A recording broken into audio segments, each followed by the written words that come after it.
மறைந்த முன்னாள் முதலமைச்சர் எம்ஜிஆரின் 109வது பிறந்தநாள் விழா அதிமுக மருத்துவ அணி இணை செயலாளர் டாக்டர் ப. சரவணன் தலைமையில் மதுரையில் பல்வேறு பகுதிகளில் கொண்டாடப்பட்டது.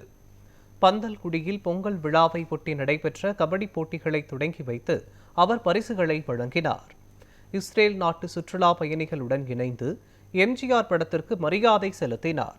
தொடர்ந்து கோரிப்பாளையம், தத்தநேரி பகுதிகளில் நலத்திட்ட உதவிகள், சேலை, வேஷ்டி வழங்கல் மற்றும் அன்னதானம் ஆகிய நிகழ்வுகள் நடைபெற்றது. தொடர்ந்து செய்தியாளர்களுக்கு பேட்டியளித்த டாக்டர் ப. சரவணன், முல்லை பெரியாறு விவசாயம் 2026 தேர்தல் குறித்து பேசினார்.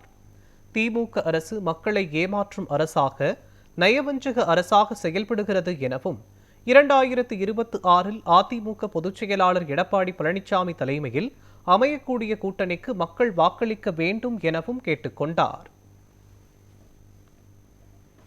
முல்லை பெரியாறிலிருந்து மதுரைக்கு கூட்டு குடிநீர் திட்டம் 1300 கோடி மதிப்பீட்டில் புரட்சி தலைவர் எடப்பாடியை தொடங்கி வைத்து அதை பற்றி முடியும் தருவாயில் இருக்கிறது. தமிழகத்திற்கு மதுரைக்கு தண்ணி வரக்கூடிய ஒரு வாய்ப்பை பெற்றுக் கொடுத்திருக்கிறார். வைகை அணையில் 2 செக் டேம் கட்டி இன்றைக்கி மதுரை மாநகருக்கு நீராதாரத்தை கொடுத்திருக்கிறார். இப்படி அடித்தட்டு மக்களுக்கு, அதுவும் குறிப்பாக விவசாய பெருமக்களுக்கு 3 தலைவர்களும், புரட்சி தலைவராக இருக்கட்டும், புரட்சி தலைவியாக இருக்கட்டும், புரட்சி தமிழராக இருக்கட்டும், தொடர்ந்து சேவையாற்றி வருகிறார்கள். இந்த திமுக அரசு நயவஞ்சக அரசு, மக்களை ஏமாற்றக்கூடிய அரசாக செயல்படுகிறது.